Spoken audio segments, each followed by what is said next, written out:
An interesting day of flying and a night flight to southern Vermont for some shows, but will the show go on?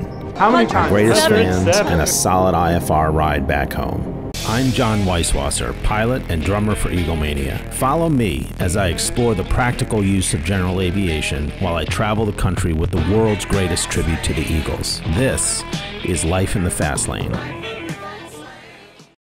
This episode of Fastlane has the band going from New Jersey to 2 shows over one weekend in mid-March 2020. The first was at the Paramount Theater in Rutland, Vermont for a Friday night show with a 4:30 p.m. soundcheck. For those of you who are new to this channel, I include these times to show when I have to be there. The show on Saturday was at the Strand Theater in Plattsburgh, New York at 8 p.m. with a 5:30 soundcheck. Rutland is served by the uncontrolled Southern Vermont Regional Airport, which is nestled in the mountains and has an ILS down to 700 feet and an LPV type RNAV approach to 500 feet. Plattsburgh, which sits just outside the Burlington Class C, has an ILS to 200 feet. Both are well serviced and very close to the venues. At first, the overall plan was to leave Friday early afternoon from Caldwell, New Jersey and fly the 170 miles to Rutland, about an hour or so. On Saturday, a short flight of 71 miles from Rutland to Plattsburgh meant I could leave whenever I wanted to for the most part. This would be followed by the relatively short 230-mile ride home on Sunday morning from Plattsburgh. Looking at the outlook on Windy TV the Wednesday before that weekend, it was clear that Friday was going to be a challenge. There was a deep low to the north and west that was going to bring IFR conditions to the entire Northeast on Friday as it moved eastward during that time frame that I was depending on in order to make sound check. This was also accompanied by gusty conditions, which given the mountainous terrain at Rutland, I wasn't really excited about. Rather than plan a 6-hour drive on that Friday, I opted to leave for Rutland Thursday evening when the weather outlook was much more benign. I did, however, have one thing scheduled for Thursday afternoon which I didn't want to miss. I had been given an opportunity to fly the new Piper M600, the latest in the Piper single-engine turboprop series, which had the new Garmin Autoland system. I had never flown the M600 before. It's got more torque than the PT6, and the Meridian line has a redesigned wing so that it can go faster and carry more load, and is equipped with the Garmin 3000. But what I really wanted to see was the Garmin Autoland system, which really is a game changer. You push a button, it finds and orients to the nearest RNAV approach to an airport, taking into account terrain, fuel, and weather, and configures and actually lands the airplane. It will bring the airplane to a full stop, and if you let it keep going, it'll actually shut down the engine. It truly has to be seen to be believed. It also bears mentioning that in the week leading up to these shows, the coronavirus epidemic, now a pandemic, was very much bearing down on us. The government hadn't started shutting everything down, but many of us were really uneasy about doing these shows given the risks, especially to our audience and fans, most of whom are over 40. As a physician, I had raised the possibility of canceling these shows on Thursday to encourage social distancing. Remember, this was quite early, but I was told that it would be up to our promoter. At 4:30 in the afternoon on Thursday, when I briefed this, the conditions were marginal at Caldwell. 2,700 broken, 10 miles visibility, and Rutland was reporting 5,000 overcast with 10 miles visibility. TAFs for Teterboro called for worsening conditions throughout the afternoon, dropping to 1,500 overcast at my departure time and turning IFR by 11 p.m. The forecast for Rutland had 4,000 overcast and 4 miles visibility with southeasterly winds gusting to 21 knots. The runway there was runway 19er, so I wasn't too concerned. The wind shear just meant it was going to be a bumpy ride on the way in. The forecasted icing potential showed the possibility of moderate icing between 7 and 10,000 feet. The turbulence forecast showed some light to moderate at the lower altitudes, not surprisingly. The Graphical TAF demonstrated nicely how conditions were going to worsen from south to north. Looking at PIREPs, there was a Baron that reported some light rime at 7,000 feet and a Cessna 402 which reported the same at 9,000 feet, all consistent with the forecast. Finally, NEXRAD was clear along my route. So I filed and left for the airport. Here's the routing I got, which is pretty typical for this direction of flight. Okay, 929 Delta Alpha is cleared to Rutland via on departure. Left turn heading 180, radar vectors Breezy, Victor 39, Carmel, Grecky, Judds, Cambridge Direct, 2,210 at 10, 119.2 squawk on release, and I'll give you a call when we're ready to taxi with the ATIS. Yeah, Meridian 9 Delta Alpha, thank you. You read that better than I did. Your readback is correct. Advise when ready for taxi, thanks. No problem. Startup was normal, as was taxi, and there was very little hold time for release.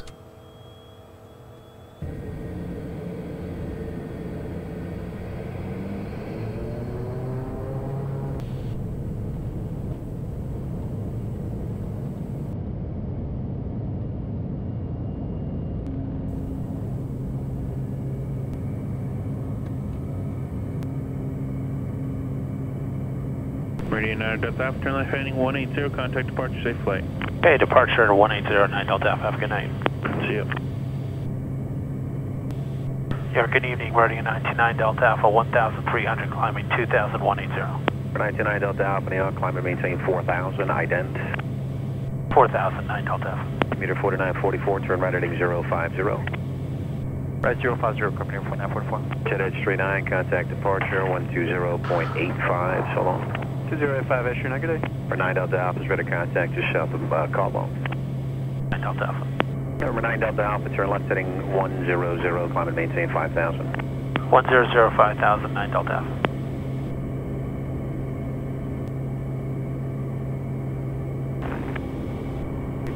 Hands are all chapped from washing them so much. Number 9 Delta Alpha, turn left heading 360, climb and maintain 6,000. 360 through 6,000, 9 Delta Alpha. Jet 782, New York, ready to contact. Number 9 Delta Alpha is clear to Rick Breezy. Rick Breezy, 9 Delta Alpha. ILS 4015, 6 from Farron, 3,000 or above. Cleared. ILS runway 16 approach. That's gorgeous. Alright, Farron, 3,000 or above. ILS 16 approach. Beautiful. New York, Westjet 1212, went to level 3000 in the mist. Westjet 1212, roger, altimeter 3014. All directions. 3014, Westjet 1212. To say that it was a somber ride up would be an understatement. I think we were, all of us, very uneasy about the whole endeavor, with everything that was going on in the world, and you have to remember that at the time, this was when things were really starting to come down. We were going through the motions, and I think that we all knew it was more likely than not that these shows would and should get canceled. Number 9 Delta Alpha, maintain 11000, departure 18.17. Good day. 11000, 1817, 9 Delta Alpha, take care. New York, good evening, Meridian 929 Delta Alpha is 10,000, climbing 11,000. Number 929 Delta Alpha, New York departure, proceed direct to Carmel, then direct to Grecky. Carmel, Grecky, 9 Delta Alpha.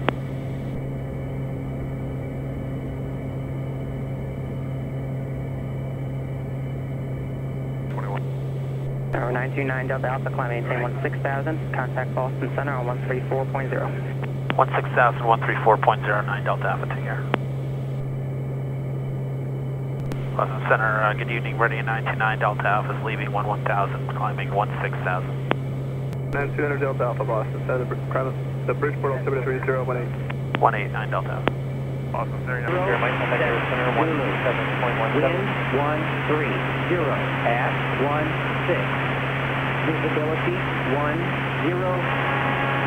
Sky conditions overcast 7,000. We're at 11,000 and with pilot's discretion to 6,000. We're direct to one of the initial approach fix, Skidkey, and we're going to have to fly a procedure turn. We've just been cleared. Shuttle 6234, climb and maintain. For the approach at or above 6,000 at Gitki. 300, so 6234. It'll be 6,000 at Gitki for the procedure turn, 4,800 at Letzig, 3,900 at Sekra, 1,200 at the bottom. Missed as a climb to 1,500 and then a right to 57, back to Jogum. Expect to pick up some ice. Oh yeah, you can't see shit. Huh?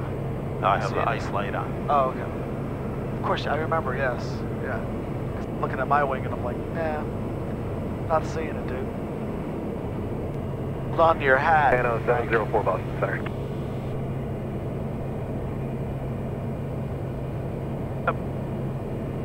You see? It was traced to very light with no need to engage the boots. As always, when in potential icing conditions, I had the stall and prop heat on. And for those unfamiliar with the Meridian, the pitot heat is a takeoff checklist item, so basically, it's always on when airborne. We'll be out of this in another 1,000 feet. Boston 9933, level 380. I knew the bases were at 7,000 feet. With icing, it's critical to know what your out is, despite having a Fiki airplane. The Fiki is what enables you to get to your out. Alright, so we're going to cross Giki and it's going to fly a direct entry, I would say a parallel entry to this procedure turn. The procedure turn is required here because I wasn't getting vectors to the final, I wasn't on a no procedure turn entry route, and the turn to final was greater than 90 degrees. I actually really welcome the opportunity to fly it. Number 929 Delta Alpha, can fly from this frequency or with Boston flight data, change advisory frequency approved. Okay, over to advisories, and we'll give you a call when we're on the ground, 9 Delta Alpha. And Rutland traffic, Meridian is a procedure turn inbound on the RNAV to runway 19er. Rutland traffic, Meridian 929 Delta Alpha is Sectra inbound on the RNAV 19er. Okay, manual, lights, and that off. We got all the lights, 20 degrees, 3 green. Still 6 miles out. Rutland traffic, Meridian is 6 miles straight in, runway 19er at Rutland. Final check, manual, lights, full, 30. Minimums.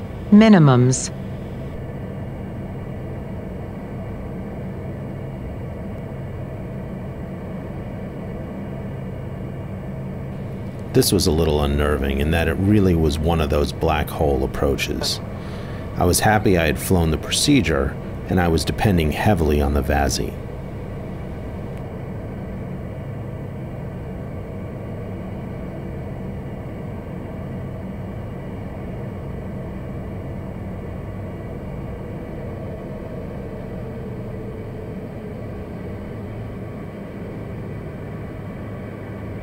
From the airport, we went and checked into the hotel, which had had over 70 cancellations that afternoon due to the virus. Then, we met up with the rest of the guys to discuss everything over dinner. Since the decision to play or not was really made in the interest of our fans, I thought I would spend a moment giving you a sense of who our fans are. This is Scott and Judy. All right. This is your first time seeing us. Absolutely. Yes, absolutely. So us, I think it's about over 2 dozen. 3 times. 5 times. 5 times. I came all 4 shows. Tomorrow will be my 30th. 30th? Yeah, tomorrow. Wow. My 28th. 28th. And I'm on 25. This is Pete and Sue, who are clearly our #1 fans, having seen us how many times? 107. 107 times. And when was the first time you came to see us? What year? It was October. I've always been interested in what the draw is to see a tribute. Is it nostalgia? Is it because some of the places that we play aren't on the tour stops of the original act? It's an interesting phenomenon and one that clearly has a healthy niche in the world of live music. There's another Pink Floyd band, which is a local band here in Westchester. We'll Get the Lead Out, the Led Zeppelin band. Billy Joel. Elton John. The Big Shot. Yes. Right. So the Machine. Right. And Bob Seger. Right. Seen like Tusk. Okay. Allman Brothers. Right. Journey. Right. We've seen Tusk. We've seen Kashmir. Right. And Foreigner's Journey. I found out about Eaglemania through your Life in the Fast Lane channel. It's because I grew up with this music. Right. And it's getting really hard to see the bands. Right. And here I can see the band almost once a month if I want to. Right. So like what's the... Just kind of recreate, reliving our past life, As a band, we are incredibly fortunate to have some very devoted fans who are all such wonderfully warm people. Impressed because they're doing note for note, drum beat to drum beat, melody, harmony, and solo, just like the records. We've always been Eagle fans. He's an Eagle football player fan, but I'm not. We love the Eagles, so we saw this, we came back. The friendliness and the funness and the songs. Awesome. Makes me feel comfortable. Ocean City, Maryland. Yeah. Their devotion to us never ceases to amaze me. It's 4 hours and 20 minutes just to get there one way. Wow. We stayed overnight, saw 2 shows, and came home. Wow. 2-hour drive, wow. 2.5 hours. You and the Dabrowskis are like our absolute top greatest fans ever. So I mean, we would travel more. 7 states. We've Seven seen you in states. 7 states. We've seen you. Yeah. 7 states. Wow. Yep. And We went you through drove, 4 states just to come tonight. Yeah, that's right. And you drove 5 hours. Yes. For tonight. Yeah. From Vermont. 45 minutes. Wow. That's 2 hours. Yeah, so. Yeah. Awesome. Thank you. But the other thing, you've become our family. I now have 6 more brothers instead of just this one. Family. Yeah. I'd like to think so, but you know. For sure. We're the Eaglemaniacs. Sure. It's worth it. It's definitely worth the trip. Yeah, it was. You guys are like 9.9. Yeah. And then the other thing that happens, we've met so many neat people. So our fan pool, and by the people we've met, and some of them are awesome. So Gianna and Pat, and Gianna and Ray who are here tonight, and many people, Daniela, Bonnie, Lynn, and Sharon up north, all these cool people. So it has no And in the course of making these Fastlane videos, I've met fans who are also pilots. All right, so this is Arnold Feldman, who is the first Eaglemania fan who reached out to me as a pilot through the channel. Yes. And so we're here at Sky Manor Airport in New Jersey, where you've just flown in your beautiful Luscombe. Tell me about the Luscombe. Luscombes were the first all-metal light aircraft. Right. They used to advertise no nails, no wood, no glue. Right. And this is a 1946 model. It has a 65 horsepower engine in it, and it cruises at about just under 100 miles an hour. Wow.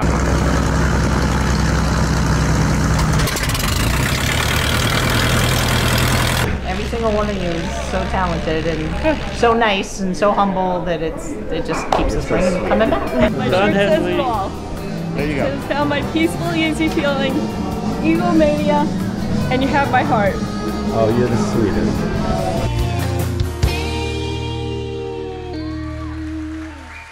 By Friday morning, we were all in agreement. In the interest of public safety and with the health and well-being of our fans foremost in our thoughts, Eaglemania has decided to suspend our performance schedule immediately. This was not an easy decision to make, but it is one that we truly feel to be the right thing to do. We thank you for your understanding. I'm going to finish it with, and we look forward to seeing you in future performances.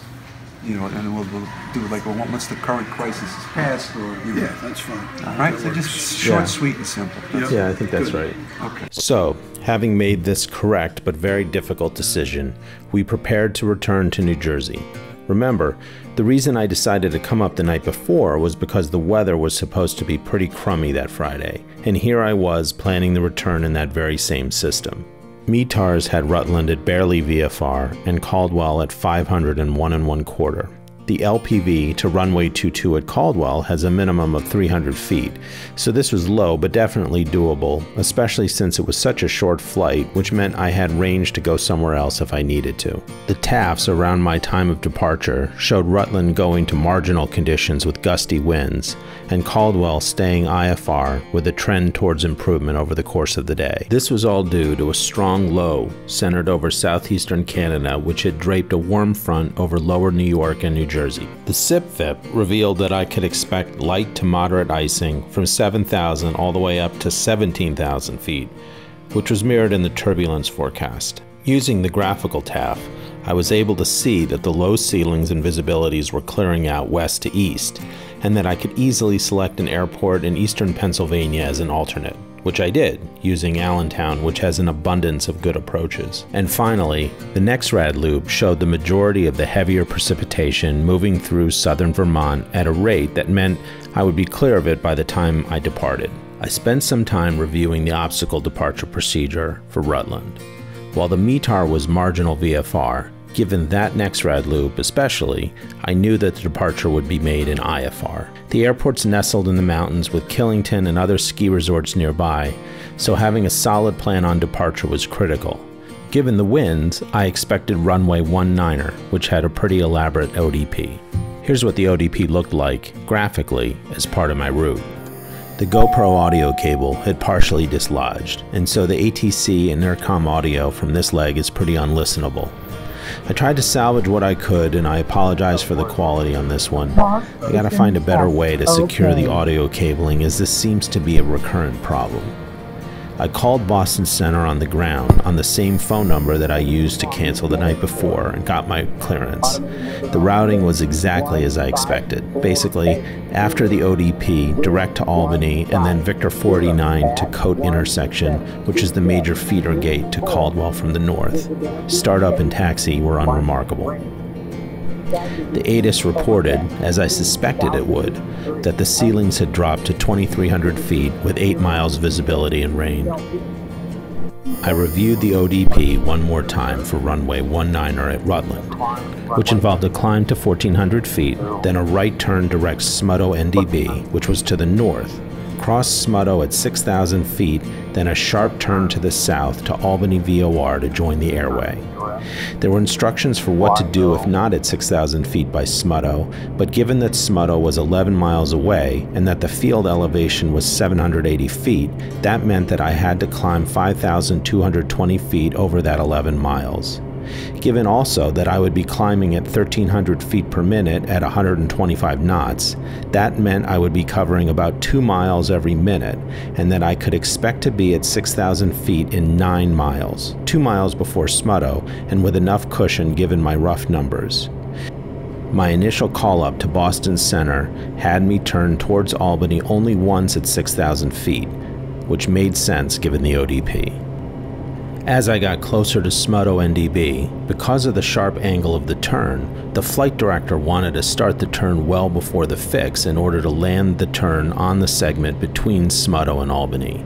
However, I wasn't yet at 6,000 feet, so here I had to disengage the autopilot from the turn, maintain in heading mode to Smutto, and wait for 6,000 feet before allowing it to make the sharp left turn.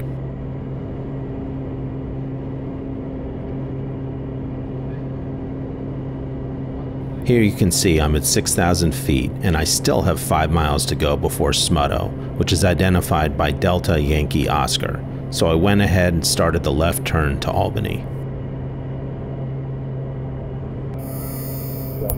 The rest of the climb out was pretty unremarkable. I had filed for flight level 210, but was given 17,000 feet as a final. Again, not a big surprise given this routing.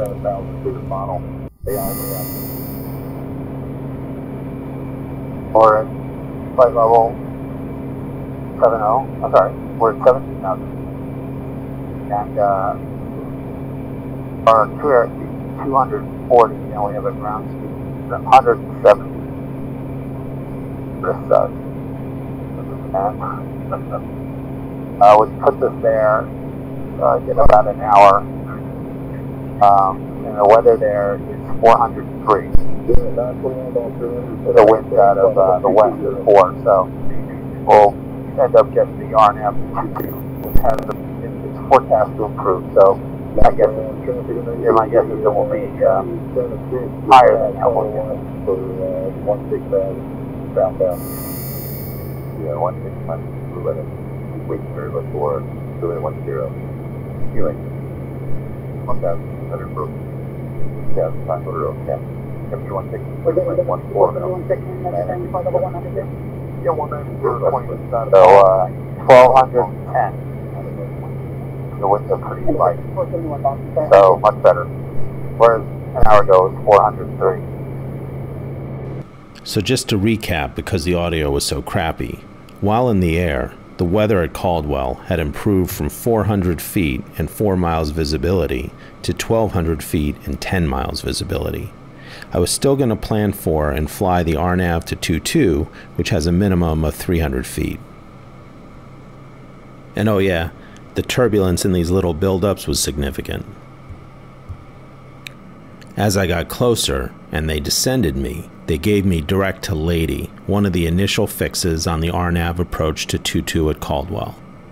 However, a little later, they took me off the approach for some traffic vectors and brought me to the other side of the procedure, actually having me cross the final approach course inbound.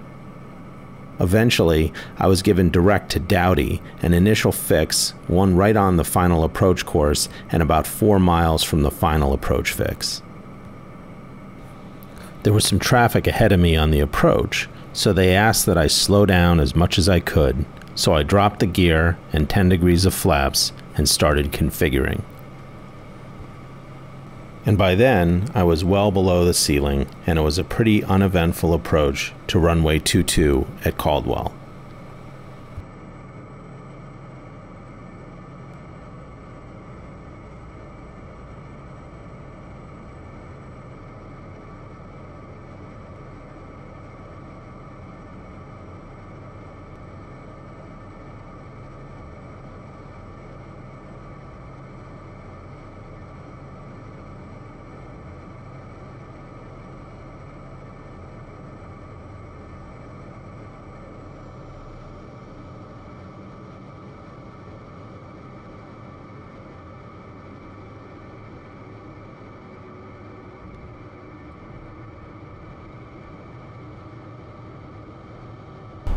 So I think the band made the right decision. It was a tough decision. You know, we love playing, we love entertaining, it's what we do. But in this case, it was the right decision as far as protecting our fans. And we love our fans. And as hard as it was to say no to doing these 2 shows, I think it was clearly the right decision. So we made it back safe. There's obviously some good flying. And unfortunately, even though I've promised you a new episode every 2 weeks, I think given the fact that we are in the midst of this little crisis, I may have to hold off just because I don't have any more shows for a little while. The rest of our shows, at least for the foreseeable future, are postponed. So there'll be more to come, but they may not be in the next 2 weeks.